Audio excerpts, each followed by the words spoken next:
ये epidemic genocide का एक सिम्टम है जो पूरी दुनिया में फिनोमेना। आप जेनोसाइड किसको कहते हैं? कब हुआ जेनोसाइड? जेनोसाइड 1947 के बाद बहुत बार सिखों का जेनोसाइड हुआ है। 84 में तो फिजिकल रूप से हुआ, जो 84 में बिल्कुल हुआ, फिजिकल, बहुत वो ऐसी चीज है कि शायद दुनिया में उसका पैरेलल नहीं मिलेगा। हाँ। आपको नहीं लगता कि आप कुछ चीजों में बहुत ज्यादा रीड कर रहे हैं? आप 84 की बात कर रहे हैं, देश के प्रधानमंत्री ने 84 के लिए देश से माफी मांगी है। सिख ने माफी मांगी ना उन्होंने, लेकिन वो अपनी पार्टी के बिहाफ पे मांगी है। नहीं, हैरानी की बात यह है कि अगर आज बराक ओबामा खड़ा होके ब्लैक्स के से बोले कि मैं आपसे माफी मांगता हूं जो ब्लैक्स के साथ हुआ, वहां पे BLM मूवमेंट है, आप BLM को स्टडी करते होंगे, कितनी वायलेंट मूवमेंट है वो। दुकान जलती है वहां पे, स्टोर लूटे जाते हैं, होता है ना। कभी आपने एक अखबार का हेडलाइन देखा है कि BLM is a violent movement? आप कहेंगे कि बराक ओबामा प्रेसिडेंट बन गए, अब ब्लैक्स की कोई प्रॉब्लम नहीं है और उनको BLM बंद कर देनी चाहिए? ऐसा नहीं होता। टोकन प्राइम मिनिस्टर मिल जाते हैं, token prime minister, token army generals मिल जाते हैं और कम्युनिटी ऐसे सेटिस्फाइड नहीं होती। इजिप्ट में स्लेव्स रूल करते थे, इजिप्ट में ऐसा था। फ्रीडम ऐप से सीख कर आप चॉकलेट बनाते हैं क्या? अगर ऐसा है तो आप अपने चॉकलेट्स को 1 करोड़ फ्रीडम ऐप के जो ग्राहक हैं उन्हें बिना किसी खर्चे के आप उसे बेच सकते हैं। कि जो ऑफिशियली स्लेव्स थे वो रूल करते थे तब, और उनको ब्यूरोक्रेसी में बड़े ओहदे मिलते थे। इसमें आपको कोई अपनापन नहीं दिखता कि देश में 10 साल एक सिख प्राइम मिनिस्टर रहे?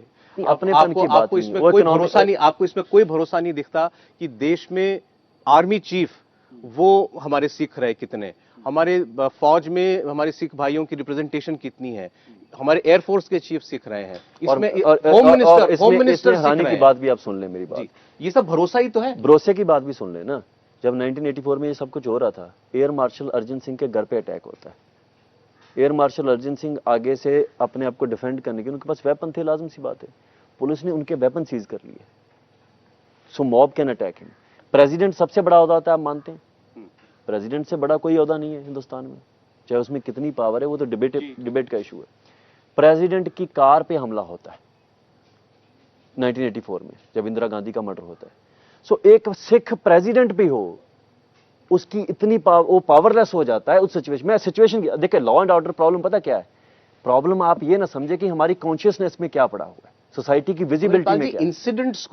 इंसिडेंट्स को ये ऐसे कह के तो नहीं हम पेश कर सकते कि ये उस दौर की यही हकीकत थी और यही होता था। मेरी बात सुनिए, इंसिडेंट्स हुए होंगे। इंसिडेंट की प्रॉब्लम नहीं है, इंसिडेंट हो के खत्म हो गया एक बार, वो प्रॉब्लम नहीं है। क्या वो इंसिडेंट दोबारा हो सकता है कि नहीं हो सकता, बात इस पे आती होती है। सोल्यूशन क्या है? आप कहते हैं हर चीज का सोल्यूशन खालिस्तान है। सोल्यूशन देखें, बैठ के बात होगी ना। मैं तो वही कह रहा हूं, बैठ जाएं मेरे साथ। आप आए हैं, आपके साथ बैठे हैं, बात चली है, बात आगे बढ़ेगी, सोल्यूशन तक हम पहुंच जाएंगे। मैं ये कहता हूं, ऑल्दो मुझे तो भी प्रॉब्लम समझ में नहीं आई है सर। आप सोल्यूशन की बात कह रहे हैं, मुझे तो अभी भी सब कुछ ठीक लग रहा है, शांति से सब लोग रह रहे हैं, भाईचारे से रह रहे हैं। शांति से रहना एक अलग बात है। विजिबल रूप में सोसाइटी कैसी दिख रही है वो मैटर नहीं करता होता बहुत सी चीजों में। सोसाइटी में क्या हो रहा है मैं आपको बता रहा हूं। आप यूपी का, बिहार का, कोई भी गांव, महाराष्ट्र का बता दें, जहां पे 20-25 लड़के ओवरडोज से मारे गए ड्रग की, एक गांव बता दें। वो समाज की दिक्कत है सर। समाज की दिक्कत नहीं है, वो कॉन्सिक्वेंसेस है जो हमारे साथ हुआ है। ड्रग कभी भी है। अभी आप मुझे बोलेंगे, अच्छा मुझे अगर आप बुरा ना माने तो मैं एक शब्द इस्तेमाल करना चाहता हूं, मेरी कोई नियत बिल्कुल अच्छी नियत है। ये विक्टिमहुड से भी तो बाहर निकलना पड़ेगा। गलत हुआ जो हुआ, लेकिन हम उससे आगे कब बढ़ेंगे? नहीं, विक्टिम जस्टिस के बाद तो जस्टिस, तो आप चाहते हैं जस्टिस के बिना आगे बढ़ जाना चाहिए? जस्टिस मिलनी चाहिए। 84 में जिन लोगों ने किया वो लोग जेलों में नहीं है। तो आप ये मांग कीजिए ना कि हमें 84 की जस्टिस दीजिए। जेनोसाइड का जो जस्टिस है, आपको पता है इजरायलियों ने कैसे जस्टिस किया था? आपने पढ़ा ही होगा ना, उन्होंने कैसे बंदों को ला के। मैं आपको बताता हूं, सोसाइटी में पनिशमेंट क्यों बताई जाती है। पनिशमेंट और जो क्यों होती है, वो इसलिए होती है कि जब ऐसे हीनियस क्राइम्स होते हैं, वहां पे पनिशमेंट विजिबल रूप से इतनी बड़ी दी जाती है ताकि जो सोसाइटी अंडरस्टैंड करे ये क्राइम एक्सेप्टेबल नहीं है। वैसा कुछ नहीं हुआ।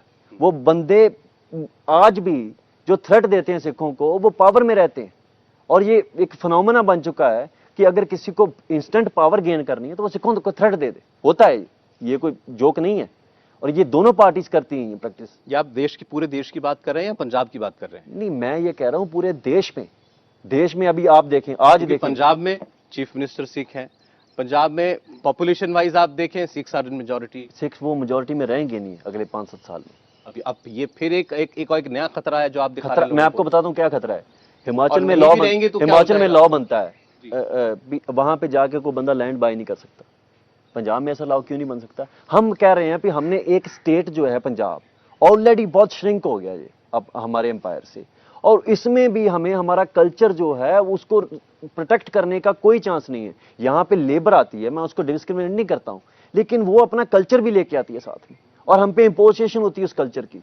और हमारे इम्पोज करना, ये शब्द थोड़ा बड़ा है। वो जो लेबर आ रही है वो बेचारे लोग क्या इम्पोज कर देंगे? मैं culture? आपको बताता हूँ कैसे इम्पोज होता है। मेरी बात भी सुन लेना। आप उनको यहाँ पंजाब उनको रोजगार देता है, रोजगार लेकिन देते- वो भी यहाँ आके लोगों के खेतों में काम करते हैं। मेरी बात सुने, काम भी करते हैं, उन्होंने बिजनेस, वो प्रॉब्लम नहीं है। लेकिन आप बताएं कि पंजाब में आना और आके इजीली एस्टेब्लिश हो जाना, और यहाँ पे देखो अभी आप सीरियसली बात होती है, जब हम लोग कल्चर की बात करते हैं और स्टेट को लिंग्विस्टिक बेसिस पे बांटते हैं, इसका अर्थ ये है ना कि लैंग्वेज को प्रोटेक्ट करना है। इसका कोई और अर्थ तो नहीं है। लिंग्विस्टिक बेसिस पे कल्चर और लैंग्वेज और रिलीजन को प्रोटेक्ट करने की बातें होती हैं जब एरियाज डिवाइड किए जाते हैं कॉलोनीज में। और जब कोई दूसरा बंदा आता है, वो चाहे ना चाहे कल्चरल इन्फ्लुएंस तो होता ही है उसका। और वो क्या हो रहा है पंजाब में, उस पर कोई मॉनिटरिंग नहीं है, कोई भी मॉनिटरिंग नहीं है। कोई बंदा कल आता है, उसका आज पंजाब में वोटर आईडी कार्ड बन सकता है, और ये किसी और स्टेट में दिखा दें मुझे आप जितनी प्रॉब्लम्स बता रहे हैं, तो इनके लिए तो खालिस्तान की जरूरत नहीं है, तो खालिस्तान की जरूरत क्यों है? खालिस्तान की जरूरत इसलिए नहीं होती कि ये प्रॉब्लम्स हैं। खालिस्तान की जरूरत इसलिए होती है कि ये प्रॉब्लम अगर आज सॉल्व भी करते हैं, आज क्या 370 था कश्मीर के साथ, था ना एक पॉइंट पे। आर्टिकल 370 रिवोक करने की पावर किसके पास थी? कश्मीरियों के पास नहीं थी, वो और लोगों के पास थी जिन्होंने डिसाइड किया कश्मीर का फ्यूचर। हम पावर के लिए लड़ रहे हैं। आज क्या हो रहा है, कल क्या हो सकता है, ये चीजें होती हैं पावर से डिफाइन। देखिए, कश्मीर एक टेररिज्म मिलिटेंसी इन्फेस्टेड स्टेट है। उसको कंट्रोल करने के लिए वहां प्रेसिडेंट्स रूल भी लगे, और उसके बाद अभी 370 हटा करके उसको यूनियन टेरिटरी बनाया गया। फ्रीडम ऐप से सीख कर आप चॉकलेट बनाते हैं क्या? अगर ऐसा है तो आप अपने चॉकलेट्स को 1 करोड़ फ्रीडम ऐप के जो ग्राहक हैं उन्हें बिना किसी खर्चे के आप उसे बेच सकते हैं। सरकार ने ये कहा है कि उसको दोबारा हम स्टेट बनाएंगे, वहां दोबारा इलेक्शन होगा, हो सकता है इस साल ही इलेक्शन हो जाए। मेरी बात सुनिए, पंजाब लेकिन पंजाब के पीपल स्टेटहुड ओपिनियन को कभी खतरा नहीं रहा। पीपल ओपिनियन क्या है पंजाब कश्मीर के लोगों का? वो चाहते हैं कि वहां राज्य बने, वो चाहते हैं फुल स्टेटहुड बने। तो फिर पीपल ओपिनियन से बड़ी चीज क्या होती है डेमोक्रेसी में? लेकिन उसके लिए हालात सही होने चाहिए। अगर वहां पर कत्लेआम हो रहा है, हालात खराब तो देखो, दो मुल्कों की पॉलिटिक्स में अगर कोई क्रश कर रहा है तो लोगों का कसूर तो नहीं है। वही मैं बात कर रहा हूं। यहाँ पे प्रॉब्लम ये है कि आप हालात खराब करने की जिम्मेदारी उन लोगों पे ही डाल देते हैं जो सफर कर रहे हैं। अभी हम पे डाल देंगे आपकी, ये मैं हालात खराब कर रहा हूं। मैं ड्रग क्राइसिस की बात कर रहा हूं। अभी एक रिपोर्ट आई, डीजीपी लेवल के बंदे ड्रग में इन्वॉल्व हैं, बिजनेस में। डीएसपी सेखों की अरेस्ट भी हुई ना इस मसले में। अब मुझे ये बताएं कि जब इतने बड़े लेवल पे क्राइसिस है और 50 किलोमीटर का एरिया आर्मी के कंट्रोल में भी आता है बॉर्डर के साथ, वहां पे भी ड्रग कंट्रोल नहीं हो रहा है। और ड्रग इतना इजी है, मैं आपको लेके जाऊंगा, अगर आपके पास टाइम होगा ना, बाद में आ जाएंगे, एक हफ्ता साथ रहें। पंजाब के किसी गांव में जाके 10 मिनट खड़े हो जाएंगे, आपको ड्रग मिल जाएगा।